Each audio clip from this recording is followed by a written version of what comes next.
Hello friends, welcome to Gargi classes. Date आज की 21 नवंबर 2020 और देख लेते हैं इंपॉर्टेंट आर्टिकल्स एक्सप्लेन पेज से इंडियन एक्सप्रेस के।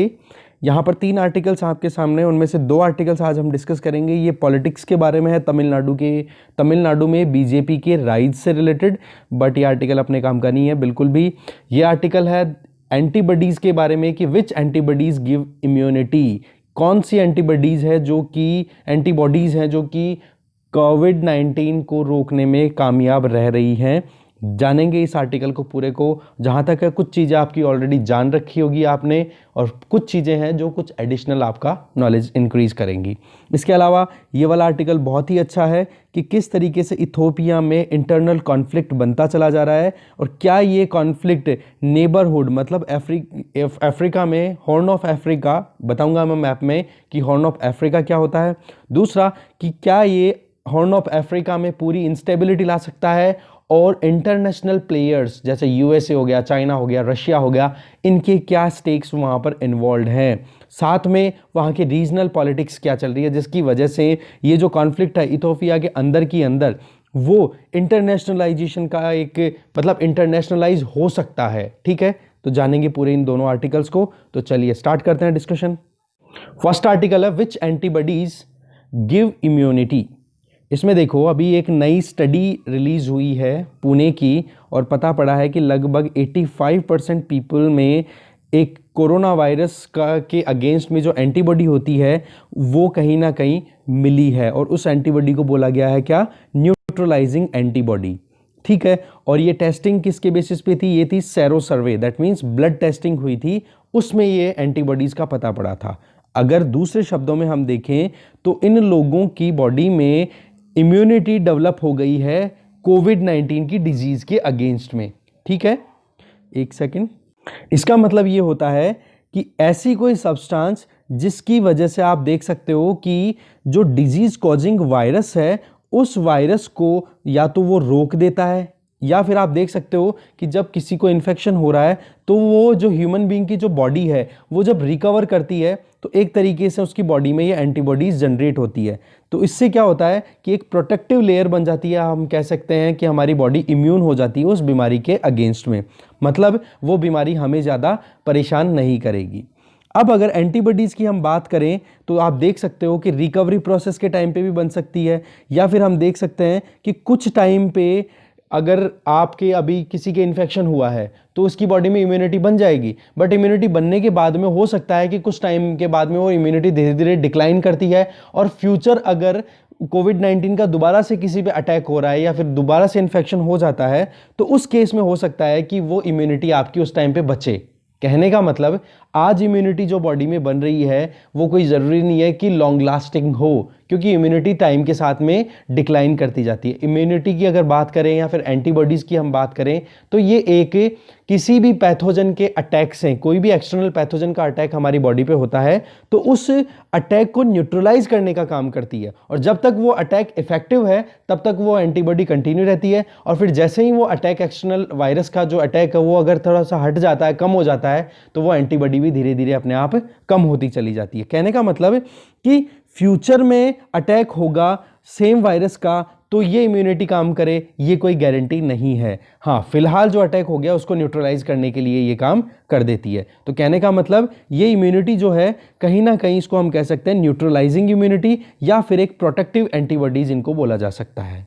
तो ये है क्या, थोड़ा सा मैंने आपको बता दिया है, एक बार रीडिंग मार लेते हैं। देखो, न्यूट्रलाइजिंग एंटीबॉडीज आप देखोगे ऐसी एंटीबॉडीज होती है जो किसी एक पर्टिकुलर डिजीज को फाइट करने के लिए हमारी बॉडी में डेवलप होती है, और ये एक तरीके की प्रोटीन होती हैं। ठीक है, प्रोटीन्स होते हैं ये। दूसरा, ये आप देखोगे कुछ स्मॉल सबसेट भी इनके होते हैं, डिजीज स्पेसिफिक एंटीबॉडीज होती हैं। जैसे ऐसा नहीं कि एंटीबॉडी बन गई तो सारे डिजीज के लिए मतलब आपको प्रोटेक्शन कर लेगी आपकी बॉडी का। आपके, अगर आपने ध्यान दिया हो, वैक्सीनेशन का जो प्रोसेस होता है, 12th की आप बायोलॉजी पढ़ना है एनसीईआरटी की, वो ज़रूर पढ़ना, मत भूलना प्लीज़। बहुत इंपॉर्टेंट बुक है 12th की बायोलॉजी की बुक। पूरी बुक की एक बार रीडिंग मारना। लास्ट के 4 चैप्टर तो चलो ठीक है, इकोलॉजी के लिए इंपॉर्टेंट है, वो तो पढ़ने हैं ही। बाकी बचे हुए जो चैप्टर्स है ना वो बहुत इंपॉर्टेंट है हमारे लिए, एक बार यूपीएससी के लिए, और एक नॉर्मल, आज हम एजुकेटेड हैं तो हमें जानना भी चाहिए। तो 12th की बायोलॉजी जरूर परचेज कर लेना, या फिर आप पीडीएफ डाउनलोड करके पढ़ लेना। वहाँ पर आपको पता पड़ता है कि इम्यूनिटी किस तरीके से बनती है। एक तो नेचुरली एक्वायर्ड होती है कि हाँ हमारे कोई बीमारी लगती है, जैसे आप एक्सपीरियंस करते हो कि बाहर से कोई इन्फेक्शन हो गया तो उसकी वजह से आपकी बॉडी में हल्की सी बुखार आती है, फिर आपकी बॉडी रिकवर कर जाती है बिना कोई दवाई लिए, आपने एक्सपीरियंस किया होगा। तो उसमें क्या होता है, इन्फेक्शन हुआ और आपकी बॉडी ने जब रिटेलिएट किया, प्रोटेक्शन का काम किया, इम्यूनिटी आपकी बॉडी में डेवलप हुई, तो उस टाइम पे क्या होती है, आपकी बॉडी जब उससे फाइट करती है तब आपकी बॉडी थोड़ी सी गर्म होती है, तब उसको आप फीवर बोल देते हो। फिर उसके ये तो हो गया नेचुरल प्रोसेस। अब दूसरा, छोटे बच्चों की वैक्सीनेशन लगते हैं, बहुत सारे वैक्सीन लगते हैं 2 साल की उम्र तक, 5 साल की उम्र तक लगते ही रहते हैं, ठीक है। यूनिवर्सल इम्यूनाइजेशन प्रोग्राम का नाम आपने सुना भी होगा, जिसमें डिप्थीरिया, पर्टिसिस, टेटेनस, इनके कितने इंजेक्शन लगते हैं छोटे छोटे बच्चों के। वो क्यों लगते हैं कि छोटे बच्चों में इम्यूनिटी एंटीबॉडीज जो है वो पहले ही तैयार हो जाए, उनकी बॉडी जो है बाहर से आने वाले इन पैथोजेंस के लिए पहले से ही रेडी रहे कि इन फ्यूचर अगर इनका इन्फेक्शन होता है कोई भी वायरस का, ठीक है, तो उनकी बॉडी उस इम्यूनिटी के बेसिस पे फाइट करके अपने आप को स्टेबल बना के रखे। समझ गए? तो उसको बोलते हैं वैक्सीन जनरेटेड इम्यूनिटी। तो इस तरीके से आप देखोगे हर एक डिजीज के लिए अलग से इंजेक्शन लगता है। इसी तरीके से हर एक डिजीज का अलग वायरस या अलग बैक्टीरिया होता है, उसके इन्फेक्शन की वजह से हमारी बॉडी में इम्यूनिटी उसके अकॉर्डिंग डेवलप होती है, एंटीबॉडी उसके अकॉर्डिंग जनरेट होती है। तो डिजीज स्पेसिफिक एंटीबॉडीज आती हैं जो कि जब भी इंफेक्शन होता है तो उसके रिस्पॉन्स में तैयार होती है। ये जो न्यूट्रलाइजिंग एंटीबॉडीज होती हैं ये स्पेशल तब बन जाती हैं जब हमारी बॉडी में कोई भी वायरस का अटैक होता है तो उसको थ्वार्ट कर देती हैं, दैट मीन्स उसके इफेक्ट को डाउन कर देती है। और फ्यूचर में भी आप देखोगे तो कभी कभी अगर अटैक हो जाए फ्यूचर में तो वो एंटीबॉडी आपकी बॉडी के लिए हमेशा रेडी रहती है, क्योंकि आपकी बॉडी उस अटैक के बारे में जान चुकी है। जैसे आपने यूपीएससी के पेपर दिए फॉर एग्जांपल, तो यूपीएससी की टेस्ट सीरीज आप सॉल्व करते हो तो उससे आपको आइडिया लगता है ना कि किस तरीके से क्वेश्चन आ सकते हैं, या प्रीवियस ईयर क्वेश्चन पेपर देखते हो, आइडिया लगता है कि हाँ कैसे क्वेश्चन आ सकते हैं। तो एग्जैक्टली वही आइडिया फर्स्ट अटैक में हो जाता है। फर्स्ट इन्फेक्शन में आइडिया हो गया, फिर उससे रिकवर कर गए, और फ्यूचर में कभी उसी वायरस का, सेम वायरस का अटैक होता है तो आपकी बॉडी उसके लिए रेडी है, क्योंकि उसको पता है कि क्वेश्चन कैसा है, वायरस कैसा है, टैकल कर लेती है उसको। समझ गए? इसी तरीके से आप देख सकते हो दूसरी एंटीबॉडीज भी होती हैं जो कि किसी भी इंफेक्शन को टैकल करने में या उसको कंट्रोल करने में या उसको नलीफाई करने में बहुत हेल्प प्रोवाइड करती है। सेरो सर्वेज की बात करें तो आप देखोगे दिल्ली, मुंबई, पुणे में कंडक्ट कराए गए थे, ब्लड टेस्टिंग होती है सेरो सर्वे का मतलब, ठीक है। तो उनमें पता पड़ा कि बहुत सारे लोगों में एंटीबॉडीज वहां पर प्रेजेंट थी, और उससे यह पता लगाया गया कि वाकई में इन्फेक्शन बहुत लोगों को हुआ था। पर अच्छी बात यह है कि पुणे की जो स्टडी है, यहां पर जो राइटर एग्जाम्पल देना चाह रहे हैं पुणे का, वो एग्जाम्पल आप हो सकता है मेंस में आपके लिखने के काम भी आए, ठीक है, कि केवल 15% ही लोग ऐसे थे जो पूरा जो सैंपल लिया ना, पूरा जो स्टडी की गई, तो उसमें पता पड़ा कि 100 में से केवल 15 जने, मतलब केवल 15% लोग ही ऐसे थे जिनकी बॉडी में एंटीबॉडीज जनरेट नहीं मिली, मतलब इम्यून सिस्टम उनका अच्छे से काम करता हुआ नहीं मिला। बाकी 85% लोगों में जिनकी टेस्टिंग हुई थी उनकी बॉडी में एंटीबॉडीज मिली, जिनको न्यूट्रलाइजिंग एंटीबॉडी हम यहाँ पे बोलते जा रहे हैं। तो कहने का मतलब है उनकी बॉडी में एक प्रोटेक्टिव लेयर अपने आप ही बन गई, तो उनके ज़्यादा परेशानी का कारण नहीं बन पाई कोविड-19 का इन्फेक्शन। बट जिनके यहाँ पर प्रॉब्लम रही उनके उनको थोड़ा सा अभी भी अलर्ट रहने की ज़रूरत है। वैसे तो हमें पता है कि अभी तक भी वैक्सीन आया नहीं है, और इम्यूनिटी बनी है कि नहीं बनी है थोड़ा सा डर भी है। तो अगर आपकी बॉडी इम्यून भी है तो आप जो प्रोटेक्टिव मेजर्स हैं, जो प्रैक्टिस है हमारी फिजिकल डिस्टेंसिंग की या मास्क पहनने की, वो हमें कंटिन्यू रखने की ज़रूरत है, ठीक है। अब सवाल आता है कि क्या ये इम्यूनिटी परमानेंट है? तो एक्सपर्ट्स का कहना एक ही बात है कि अगर इम्यूनिटी की क्वांटिटी ज़्यादा है, देखो वैसे तो बहुत सारे फैक्टर्स होते हैं जिसकी वजह से इम्यूनिटी कितने टाइम तक रुकेगी, दिन में रुकेगी, हफ्तों तक रुकेगी, महीनों तक रुकेगी या साल तक रुकेगी, वो देखो डिपेंड करता है इंडिविजुअल टू इंडिविजुअल। बट सबसे इंपॉर्टेंट फैक्टर इसमें बताया गया है कि इम्यूनिटी की जो एंटीबॉडी जो जनरेट हुई है उसकी क्वांटिटी कितनी है। अगर क्वांटिटी ज़्यादा है तो वो लंबे समय तक चलेगी, क्योंकि ज़्यादा क्वांटिटी तो उस क्वांटिटी को डिक्लाइन करने में भी टाइम लगेगा, और डिक्लाइन करने में टाइम लगेगा तो वो लंबे समय तक एक वायरस के अगेंस्ट में बॉडी को इम्यून बना करके रखेगी, बीमारी उसको ज्यादा परेशान करेगी नहीं। बट अगर इम्यूनिटी वहां पर एंटीबॉडी की जो क्वांटिटी है वो अगर कम है तो उस केस में क्या होता है, अगर अटैक हो गया तो फिर बाद में हो सकता है इन्फेक्शन, री इन्फेक्शन हो जाए, और री इन्फेक्शन के केसेस आपको पता है फिर से आने लग गए हैं। तो यहां पर आर्टिकल में एक ही चीज बोली जा रही है, एक तो क्वांटिटी कितना मैटर करती है, वो बहुत ज़्यादा क्वांटिटी अच्छी है तो ये पेंडेमिक जो अभी करंटली चल रहा है उसको आराम से टैकल किया जा सकता है। इसीलिए वैक्सीन का वेट किया जा रहा है ज़्यादा। वैक्सीन क्या करेगा, उसमें जो ये वायरस है इसके स्ट्रेन को बिल्कुल वीक करके और बॉडी में इंजेक्ट किया जाएगा इंजेक्शन का यूज़ करके। तो जैसे ही ये पैथोजन हमारी बॉडी में एंटर करेगा और वो भी अच्छी खासी क्वांटिटी में, तो हमारी बॉडी क्या करेगी, उसको उसके अगेंस्ट में एक्शन लेगी और फिर बाद में एंटीबॉडी उसी के अकॉर्डिंग हाई क्वांटिटी में जनरेट होगी। जब हायर क्वांटिटी में जनरेट होगी तो आप समझ सकते हो कि लंबे समय तक हमारी बॉडी में इम्यूनिटी डेवलप हो पाएगी। ठीक है, तो इसी तरीके से यही चीज़ें बताई गई है। पुणे का मेन यहाँ पे सैंपल लिया गया था, पता पड़ा कि बहुत अच्छे रिजल्ट्स आए हैं और इसका मेन चीज़ ये है कि कहीं ना कहीं एंटीबॉडी अगर आपकी बॉडी में जनरेट हो गई है तो वो कहीं ना कहीं ज़्यादा आपके लिए हेल्पफुल हो जाएगी। फिर बात ये आ जाती है कि वैक्सीन से इम्यूनिटी डेवलप होगी, वो कितने टाइम तक चलेगी। देखो अभी तक इस चीज़ पे अभी एक्सपर्ट्स का कहना है नहीं, बाकी मेन जो चीज़ थी वो मैंने आपको बता दी है। और दूसरा एक चीज़ आती है कि क्या पुणे में हर्ड इम्यूनिटी आएगी। देखो मैंने आपको बताया ना, एक तो नेचुरली आपकी बॉडी में इम्यूनिटी जनरेट हो और दूसरी आपकी बॉडी में इंजेक्शन लगा करके एंटीबॉडी जनरेट हो। ठीक है, ये देखो नेचुरली एक्वायर्ड, जिसमें तो नॉर्मली इम्यून सिस्टम आपका मतलब एक तरीके से रिस्पॉन्ड करता है और फिर तैयार होता है। एक वैक्सीन जनरेटेड इम्यूनिटी होती है, वो आपको मैंने बता दिया, दोनों चीज़ें आपको बता दी है। ठीक है, तो क्या पुणे में हर्ड इम्यूनिटी आ गई है? तो इधर जो एक्सपर्ट्स हैं, जब इंटरव्यू किया गया तो उन्होंने कहा कि ये चीज़ कहने से तो अभी थोड़ा सा रुक रहे हैं साइंटिस्ट। बाकी हाँ, जिस तरीके का आइडिया लग रहा है कि बिना वैक्सीन के लोगों की बॉडी में 85% लोगों की में बताया जा रहा है कि लगभग 1650 इंडिविजुअल्स की टेस्टिंग की गई थी पुणे में, तो वहाँ 5 प्रभागों में, तो पता पड़ा कि वहाँ पर बहुत सारे 85% लोगों में ये जो न्यूट्रलाइजिंग इम्यूनिटी थी वो मिली। तो कहने का मतलब हर्ड इम्यूनिटी अप्रोच तो कर रही है, मिल रही है, बट अभी भी थोड़ा सा साइंटिस्ट थोड़ा कतरा रहे हैं क्योंकि अभी ये वायरस नया है, अभी इतना पुराना भी नहीं है। अगर और वायरसेस के कंपैरिजन में हम देखें तो कोरोना वायरस ज़्यादा पुराना नहीं है, अभी 1 साल हुआ है अभी नवंबर में। ठीक है, ये जो कौन सा कोविड SARS-2, ठीक है, SARS-CoV-2 सॉरी, ये जो वायरस है ये इस स्ट्रेन की बात कर रहा हूँ मैं अभी, क्योंकि कोरोना के तो और भी स्ट्रेन पहले इन्फेक्शन फैला चुके हैं चाइना में।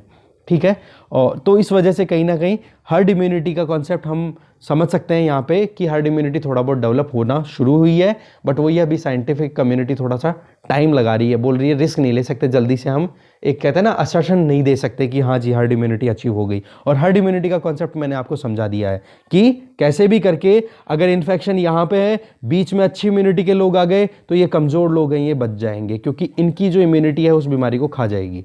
समझ गए? नेक्स्ट आर्टिकल देखते हैं। नेक्स्ट आर्टिकल है कि इथोपिया में कॉन्फ्लिक्ट क्यों हुआ, दूसरा क्या इससे एक रिपल जनरेट होने के चांसेस बन रहे हैं नेबरहुड में। तो सबसे पहले तो हम देखते हैं इथोपिया का मैप। यहाँ पर जो न्यूज़पेपर में जो मैप है वो थोड़ा सा आपको कम समझ में आए मे बी, और हो सकता है आपने अगर मैप देख रखा है हॉर्न ऑफ अफ्रीका का तो बिल्कुल क्लियर यहाँ पे समझ पाओगे। देखो इधर है सोमालिया, इधर है जिबूती, इधर है अरिट्रिया, इधर है सूडान, यहाँ देखोगे साउथ सूडान, ये है इथियोपिया। इथियोपिया की कैपिटल है ये क्या, अदिस अबाबा। और ये जो कॉन्फ्लिक्टिंग रीजन है ये रहा टिग्रे, जो कि आप देख रहे हो बॉर्डर बना रहा है कौन कौन से रीजन से। इधर देखोगे सूडान और इधर देखोगे अरिट्रिया, ये वाला रीजन है जहां पर कॉन्फ्लिक्ट देखा जा रहा है। तो एक तरफ तो है इथियोपिया, दूसरी तरफ है अरिट्रिया और तीसरी तरफ है सूडान। अब देखते हैं क्या है पूरा मुद्दा। अभी क्या हुआ है कि इथोपिया के अंदर विद इन इथोपिया एक कॉन्फ्लिक्ट को राइज होते हुए देखा जा रहा है, जिसमें एक तरफ फेडरल गवर्नमेंट है तो दूसरी तरफ कंट्री का एक रीजन है टिग्रे रीजन, जो हमने यहाँ पे मैप में देखा, वहाँ की ऑटोनोमस गवर्नमेंट। ठीक है, आप देखोगे पिछले कुछ महीनों से लगातार वहाँ पर उनके बीच में कॉन्फ्लिक्ट देखा जा रहा है और इसका इम्पैक्ट हॉर्न ऑफ अफ्रीका पे बिल्कुल क्लियर देखा जा सकता है। हॉर्न ऑफ अफ्रीका में थोड़ा सा आपको दिखा देता हूँ, ये देखो आपके सामने स्क्रीन पे है, ये हॉर्न की तरह निकला हुआ है, सींग की तरह। अब इसमें मैप को थोड़ा आप अच्छे से कलरफुल वे में और अच्छे से समझ पाओगे। देखो अरिट्रिया इधर, ये रहा जिबूती, इधर आप देखोगे सोमालिया, ये इथोपिया लैंडलॉक कंट्री है। इधर आप देखोगे सूडान, सूडान में ये पूरा डिवाइडेड नहीं है, साउथ सूडान इधर है। फिर ये देखोगे युगांडा, ये इधर कीनिया आ जाता है। ठीक है, तो यहाँ पर इथोपिया का जो टिग्रे रीजन है that is located in this region, यहाँ पर है। थोड़ा मैं सूडान की तरफ चला गया, नहीं इथोपिया वाले रीजन में जिसको अभी मैं हाईलाइट कर रहा हूँ, यहाँ पर है। तो अरिट्रिया भी पास में आ गया, सूडान भी पास में आ गया। ठीक है, अब देखते हैं आगे क्या है। तो इस तरीके से हमने हॉर्न ऑफ अफ्रीका अच्छे से देखा, मैप को अच्छे से समझ लिया कि हाँ इथोपिया कहाँ पर लोकेटेड है, कौन कौन से कंट्रीज हैं। और हॉर्न ऑफ अफ्रीका में 4 कंट्रीज आते हैं, ये आपको मैं बताना भूल गया, सोमालिया, जिबूती, इथोपिया और एरिट्रिया, ये 4 कंट्रीज, ये क्वेश्चन पूछा जा सकता है। अब तो बहुत ज़्यादा हाईलाइटेड हो गया है, ये मान लो आप, ठीक है। तो हॉर्न ऑफ अफ्रीका रीजन में कहीं ना कहीं इसका इंपैक्ट देखा जा रहा है। तो एरिट्रिया एक नेबरिंग कंट्री है, वो भी अब कहीं ना कहीं दिमाग लगा रहा है, नजरें गड़ा के बैठा है। और दूसरी तरफ आप देखोगे सूडान भी बिल्कुल क्लोज लोकेटेड है, तो वो भी कहीं ना कहीं इन्वॉल्व हो सकता है। ये अपने आप में एक चिंता का कारण बना हुआ है। जो एक रीयूटर करके एक ऑब्जर्वर फाउंडेशन है, मतलब एक रिपोर्ट है, रीयूटर ने रिपोर्ट किया है कि टिग्रे में जो रिबेल्स हैं उन्होंने रॉकेट फायर कर दिया। बाहिर दार करके एक रीजन है जो कि वो कैपिटल है इथोपिया की, एक मतलब आप देखोगे वहाँ पर अम्हारा रीजन में, ठीक है। आप देखोगे यहाँ पे टिग्रे, इसके पास वाला एक और रीजन है जिसका नाम है, आप देखोगे अम्हारा रीजन में, वहाँ पर एक लोकेशन है दैट इज बाहिर दार, ठीक है, जो कि कैपिटल है इस अम्हारा रीजन की। तो वहाँ पर इन्होंने अटैक कर दिया। अब आप देखोगे रॉकेट तक दागने की नौबत आ गई, तो टेंशन तो इसका मतलब भारी है। अब ये कॉन्फ्लिक्ट है तो ये किसके बारे में है? हुआ क्या, सितंबर में एस्केलेशन शुरू हो गए थे। टिग्रे रीजन को आप देखोगे तो वहाँ पर लोकल इलेक्शंस हुए थे, और उन लोकल इलेक्शंस का जो रिजल्ट आया उसको फेडरल गवर्नमेंट ने इलीगल डिक्लेयर कर दिया। मतलब इथोपिया की गवर्नमेंट ने टिग्रे के इलेक्शंस को क्या कर दिया, इलीगल, कि बोले ये सही नहीं है। ये बात किसने बताई? रियोटर रिपोर्टर्स ने। इसी तरीके से आप देखोगे इथोपिया फेडरल सिस्टम है, उन्होंने बहुत सारे लगभग 10 रीजन्स है इथोपिया में ही, उनको ऑटोनॉमी दे रखी है। और ऑटोनॉमी भी इतनी कि उनकी खुद की पार्लियामेंट है, जैसे हमारे यहाँ पे जम्मू कश्मीर को दे रखी थी ना, एग्जैक्टली वैसी खुद की पार्लियामेंट है, खुद की सिक्योरिटी फोर्सेस रख रखी है उन्होंने, और इतना तक फ्रीडम दे रखी है कि वो अगर कानून बनाना चाहें तो रेफरेंडम के बेसिस पे इंडिपेंडेंट रूल्स भी बना सकते हैं। तो इस तरीके से आप देख सकते हो कि अगर अफ्रीका के हॉर्न ऑफ अफ्रीका की हम बात करें तो टिग्रे रीजन सबसे ज़्यादा वेल्दियर रीजन है, सबसे ज़्यादा पैसे वाले लोग यहीं पर रहते हैं हॉर्न ऑफ अफ्रीका में, टिग्रे रीजन की अगर बात की जाए। और इनके पास में आर्मी भी है, वो भी वेल ट्रेंड है। तो आप देख सकते हो टिग्रे में इलेक्शन हुए, इलीगल डिक्लेयर कर दिया फेडरल गवर्नमेंट, और पैसे वाले हैं, आर्मी अच्छी है, तो इन्होंने रिबेल किया है फेडरल गवर्नमेंट के अगेंस्ट में। आई होप आपको समझ में आ गएगा कि अभी क्या कॉन्फ्लिक्ट है। तो ये जो अभी ऑनगोइंग कॉन्फ्लिक्ट है इसका हम देख सकते हैं थोड़ा सा 2018 में जाकर के। देखो प्राइम मिनिस्टर जो हैं इथोपिया का, जिनका नाम है एबी अहमद, जिनको आपको पता है कि पिछले साल नोबेल अवार्ड भी दिया गया था, ध्यान होगा आपको, एबी अहमद, ठीक है। तो वो पावर में आए थे 2018 में, और उन्होंने लगातार कोशिश की है डिटेन करने की, फायर करने की और रिड्यूस करने की पावर की सेवरल टिग्रे ऑफिशियल्स की। मतलब बहुत सारे टिग्रे से जो ऑफिशियल्स थे टिग्रे में, टिग्रे रीजन में, उन ऑफिशियल, उन इंडिविजुअल्स की पावर को रिड्यूस करने का काम किया। तो इस वजह से कहीं ना कहीं आप समझ सकते हो कि एबी अहमद बहुत ज़्यादा उन्होंने क्रैकडाउन किया करप्शन का नाम ले करके। तो इस वजह से टिग्रे ऑफिशियल्स में उनके खिलाफ एक तरीके से कहते हैं ना कि बदले की भावना आने लग गई थी। दूसरा, जो सपोर्टर्स हैं उन्होंने भी कहीं ना कहीं आप देख सकते हो, ये मतलब टिग्रे ऑफिशियल्स प्लस में जो सपोर्टर्स हैं टिग्रे ऑफिशियल्स के, उनको सप्रेस करने की कोशिश की है इस फेडरल गवर्नमेंट में। और फेडरल गवर्नमेंट में कौन अभी प्रधानमंत्री? एबी अहमद। तो उनका काम क्या है, ये कि कैसे भी करके पोटेंशियल ओपोजिशन को एक तरीके से कर्ब करने का ये काम कर रहे हैं वहाँ पर प्राइम मिनिस्टर। तो ये पूरा इशू हमने जाना। अब बात आती है कि अभी पिछले हफ्तों में क्या हुआ। देखो इस महीने की शुरुआत की बात करें तो प्राइम मिनिस्टर ऑफिस में प्राइम मिनिस्टर ऑफिस ने ये कहा कि टिग्रे पीपल लिबरेशन फ्रंट जो TPLF है, ठीक है, वहाँ की जो गवर्नमेंट है उनकी बात करें, जो रूलिंग पार्टी है उस रीजन की, वहाँ की, उन्होंने कोशिश की कुछ आर्टिलरी को चुराने की और कुछ अदर इक्विपमेंट्स को, जो कि फेडरल फोर्सेस की स्टेशन से चुराई गई। मतलब जो फेडरल फोर्सेस यहाँ पे लोकेटेड थी टिग्रे में, वहाँ से कुछ चोरियाँ की गई, ठीक है। और ये चीज़, इसके बारे में फिर एबिस ऑफिस ने अपना स्टेटमेंट दिया, मतलब फेडरल गवर्नमेंट के जो प्रधानमंत्री हैं उनके ऑफिस ने ये स्टेटमेंट दिया कि इन्होंने अब की बार जो ये रॉकेट का अटैक जो किया है ना, उसने तो अब यूँ मान लो कि लास्ट रेड लाइन भी क्रॉस कर दी है। कहने का मतलब है अब कॉन्फ्रंटेशन तो इनएविटेबल हो गया था कि कैसे भी करके अब तो लड़ाई होगी। तो इस तरीके से मिलिट्री कॉन्फ्रंटेशन इनके बीच में शुरू हो जाता है। टेलीफोन लाइंस बंद हो जाती हैं, इंटरनेट ब्लॉक कर दिया जाता है, सोल्जर्स की डेथ होती है। दोनों तरफ देखो, रही सही में आप देखोगे सिविलियंस का माइग्रेशन वहाँ पर बहुत ज़बरदस्त देखा जा रहा है। अब आप देखोगे बॉर्डर एरिट्रिया से भी कनेक्टेड है, तो एरिट्रिया गवर्नमेंट आप देखोगे तो वो भी कहीं ना कहीं इन्वॉल्व होती जा रही है। जो इथोपियन गवर्नमेंट है वो कहीं ना कहीं एरिट्रियन एयरपोर्ट का यूज़ कर रही थी। ठीक है, ये डाउट था किसका? टिग्रे के जो ऑफिशियल्स हैं उनका।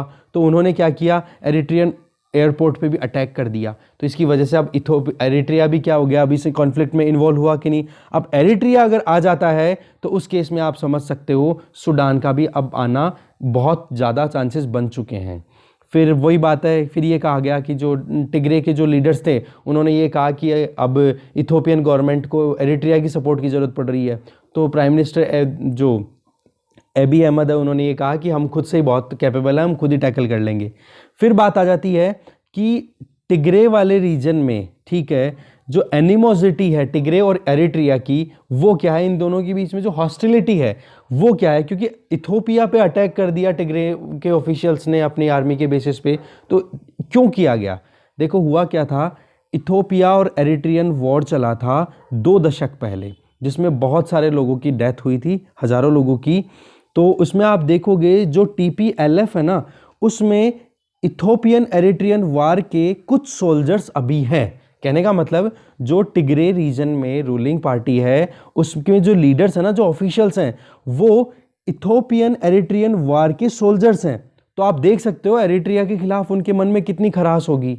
तो 1998 से 2000 के बीच में वो जो लोगों ने अपना एक्सपीरियंस किया, जो TPLF वेटरन्स हैं, वो आप जान सकते हो कि एरिट्रिया के अगेंस्ट में ही बात करेंगे। दूसरा हम देखें, लास्ट ईयर हमने देखा जो एबी अहमद हैं, इनको पीस स्टैब्लिश करने के लिए हॉर्न ऑफ अफ्रीका में नोबेल अवार्ड भी दिया गया था, जिसमें इन्होंने एरिट्रिया की लीडरशिप के साथ में एक पीस अकॉर्ड साइन किया गया था। बट आप देखोगे एरिट्रिया ने अदिस अबाबा के साथ में पीस अकॉर्ड साइन किया है, ना कि टिग्रे के साथ में, क्योंकि टिग्रे क्या है, 10 ऑटोनॉमस रीजन्स में से एक। ठीक है, अब आपको और अच्छे से क्लियर हो गया होगा कि ये इशू क्या है। कहने का मतलब वही बात है कि वहाँ का फेडरेशन वीक है, स्टेट्स को इतनी ऑटोनॉमी दे रखी है, देखो पार्लियामेंट खुद की चला रहे हैं, आर्मी खुद की बना रखी है, तो फिर वो फेडरेशन ही है अपनी जगह पे। तो फेडरल गवर्नमेंट के साथ में तो एग्रीमेंट हो गया एरिट्रिया का, बट पता पड़ा कि अभी तो टिग्रे के जो लोग हैं वो अभी भी नहीं राजी हैं। अब बात आती है कॉन्फ्लिक्ट का क्या सिविलियंस पे अफेक्ट हुआ है? जी बिल्कुल, इथोपिया के बहुत सारे सिविलियंस का डिस्प्लेसमेंट हो चुका है। UNHCR रिपोर्ट के हिसाब से देखें तो हज़ारों रिफ्यूजीज़ अभी क्रॉस करके सूडान में पहुंच गए। अब रिफ्यूजी क्राइसिस का सामना अगर सूडान को करना पड़ेगा तो सूडान भी आ गया यहाँ पर, तो सूडान भी डेफिनेटली अब स्कोप बन रहा है कि इस कॉन्फ्लिक्ट में अब एंटर कर जाए। तो इस तरीके से इथोपिया एरिट्रिया वॉर हुआ, उसमें बहुत सारे मतलब several thousand civilians already internally displace हो गए हैं टिग्रे के अंदर, और रही सही में इंटरनेशनल माइग्रेशन भी अब कहीं ना कहीं चल पड़ा है। ये देखो, ये तो सबसे बड़ी प्रॉब्लम ही है वेस्ट, ये जो मिडिल ईस्ट का जो एरिया है ना, इसमें तो टेंशन कुछ ना कुछ चलती रहती है। ठीक है, अब इसमें वो क्या थोड़ा सा एडवांसमेंट में भी नहीं आ पाए हैं, दूसरे पॉलिटिकल मतलब इंटरनेशनल पॉलिटिक्स का कहीं ना कहीं वहाँ पे छोटे हल्के फुल्के गेम चलते रहते हैं, वो एक प्रॉब्लम हो रही है। अब अभी क्लियर हो जाएगा, देखना आपको कि इंटरनेशनल प्लेयर कैसे रोल प्ले करते हैं। अब बात आती है हॉर्न ऑफ अफ्रीका में लार्जर पर्सपेक्टिव में क्या इम्पैक्ट आने वाला है। देखो जी, इथोपियन सिविलियंस हैं वो एस्केप करके सूडान में जा रहे हैं, नेबरिंग कंट्रीज़ हैं, तो आप देख सकते हो कैसे भी करके इनएडवर्टेंटली इन कंट्रीज़ को इस कॉन्फ्लिक्ट में ड्रॉ किया जा रहा है, खींचा जा रहा है। ठीक है, तो इथोपिया का आप देखोगे एक लॉन्ग स्टैंडिंग कॉन्फ्लिक्ट भी चला था इजिप्ट के साथ में, क्योंकि इजिप्ट भी आप देखोगे, एक सेकंड में वापस मैप पे आता हूँ, होल्ड ऑन, ये देखो यहाँ पे ये इजिप्ट वाला रीजन आ जाता है यहाँ पे सूडान और एरिट्रिया के बीच में से। ठीक है, तो यहाँ पर आप देखोगे तो इथोपिया का इजिप्ट के साथ में भी टेंशन था कि ग्रैंड इथोपियन रेनेसेंस डैम बनाना था ब्लू नाइल रिवर पे। ठीक है, तो आप देखोगे इस डिस्प्यूट में सूडान भी आ गया था। डिस्प्यूट किसके बीच में? इजिप्ट और इथोपिया के बीच में, और सूडान भी आ गया था, और सूडान ने इजिप्ट का सपोर्ट किया था। समझ गए। तो आप देख सकते हो कि सूडान और इजिप्ट में भी लास्ट वीक एंगेजमेंट दिखाई है कि वो मिलिट्री एक्सरसाइज करते हुए दिखाई दे रहे हैं। तो आप देख सकते हो कि जब ध्यान से देखें ना इस पूरे इशू में, तो एक तरफ तो इथोपियन फेडरल गवर्नमेंट है, दूसरी तरफ है एरिट्रिया, और उसके ऑपोजिशन में कौन सा है, टिग्रे के लोग, और उसके तीसरा पिलर एक और बन के आ रहा है, दैट इज इजिप्ट और प्लस में सूडान। तो ऐसे करके आप देख सकते हो इंटरनल इशू अब इंटरनेशनलाइज होता हुआ दिखाई दे रहा है। तो एक इंटरनेशनल क्राइसिस में ये कन्वर्ट हो सकता है ये छोटा सा कॉन्फ्लिक्ट जो है, ठीक है। यूनाइटेड स्टेट्स और चाइना की अगर बात करें तो यहाँ पर हॉर्न ऑफ अफ्रीका में इनके मिलिट्री बेसेस हैं। आपको पता होना चाहिए नेवल बेस अभी चाइना ने 2-3 साल पहले ही लॉन्च किया था जिबूती में। एक सेकेंड, हाँ जी। तो इस तरीके से आप देखते हो कि चाइना ने भी अपना खुद का नेवल बेस वहाँ पे बना रखा है, मिलिट्री एंगेजमेंट मतलब वहाँ पर है इनकी प्रेजेंस, यूनाइटेड स्टेट्स की भी है। तो और रही सही में रशियन प्रेसिडेंट व्लादिमीर पुतिन ने भी रशिया की एक नेवल फैसिलिटी को लॉन्च करने की बात की है सूडान में इसी वीक की शुरुआत में। तो आप देख सकते हो कितने की मतलब इंपॉर्टेंट की स्टेक होल्डर्स वहाँ पर इन्वॉल्व हैं। तो इस चीज़ से भी कहीं ना कहीं आप देख सकते हो कि इम्पैक्ट जो है इसका इंटरनेशनली देखा जाएगा, इसमें कोई डाउट ही नहीं है। रही सही में आप देखोगे मॉस्को ने जो शुरुआत की है, जो व्लादिमीर पुतिन है उन्होंने जो नेवल फैसिलिटी सूडान में शुरू करने की बात की है, तो वो सोवियत यूनियन के फॉल के बाद में रशिया का ये पहला फुट होल्ड रहेगा अफ्रीका में, ठीक है। तो इस तरीके से हम देख सकते हैं ये कॉन्फ्लिक्ट अपने आप में बहुत ही ज़्यादा क्रिटिकल या क्रूशियल बन के निकल सकता है। दूसरा, इथोपिया की stability horn of African region की स्टेबिलिटी या फिर पीस के लिए बहुत ज़्यादा ज़रूरी है। और आप देख सकते हो कि United nation secretary general Antonio Guterres ने भी ट्वीट करके ये उन्होंने कहा है कि डी एस्केलेशन ज़रूरी है, इमीडिएटली पीसफुल रेजोल्यूशन निकलना चाहिए इस पूरे इशू का, ठीक है। तो ये डिस्कशन यहीं ख़त्म होता है। Thank you very much.